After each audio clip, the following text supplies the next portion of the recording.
Alors expliquez-nous, Karl, quelle est l'idée? Le but, c'est d'avoir, voilà, pour des citoyens comme moi, ou des startups, d'avoir accès à des conseils juridiques, parce que c'est vrai que quand on est patron de start-up ou cadre dans une start-up, on a tellement de choses sur l'innovation, la techno, que le juridique, parfois, on l'oublie un peu, et pourtant, il est tellement important. Le juridique est essentiel et c'est là-dessus qu'on intervient.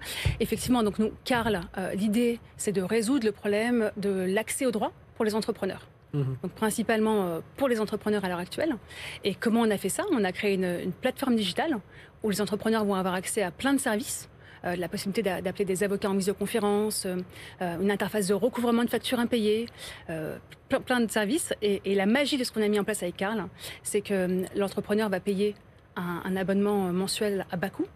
Et le jour où il a besoin de faire appel à l'un de ces services, c'est l'assureur qui va payer. D'accord, donc il va avoir un package de base sur lequel il y a certains services, et le jour où il va devoir déposer des brevets, ou s'il a un souci, un contentieux, c'est là où il va aller vers des services plus spécialisés. Enfin, c'est ça l'idée?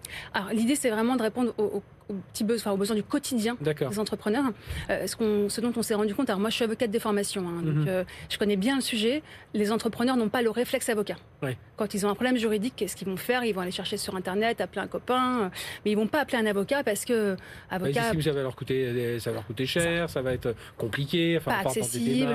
Et puis on a un problème spécifique, on a souvent un avocat dans son répertoire, mais on n'a peut-être pas le bon avocat pour répondre à sa problématique du moment.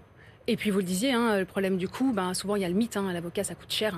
Oui. On n'ose pas taper à la porte. Puis c'est pareil, on a l'avocat qui a préparé la levée de fonds, donc on va s'adresser à lui, mais dire c'est pas trop mon domaine. Alors, je vais te mettre en relation avec un autre avocat, et ça prend du temps. Et là, du coup, alors quand je parlais du Doctolib des assurances juridiques, c'est ça, j'ai un souci, mettons au quotidien, j'ai une nouvelle innovation, je veux déposer le brevet, je vais aller sur Karl, et là on va me guider vers un bon avocat qui va pouvoir, parce que je veux déposer un brevet dans un autre pays. Enfin, ça va être ça l'idée? C'est complètement l'idée. On a packagé une offre pour cet accompagnement des entrepreneurs. Donc l'idée, c'est que vous pouvez avoir accès à des modèles de documents.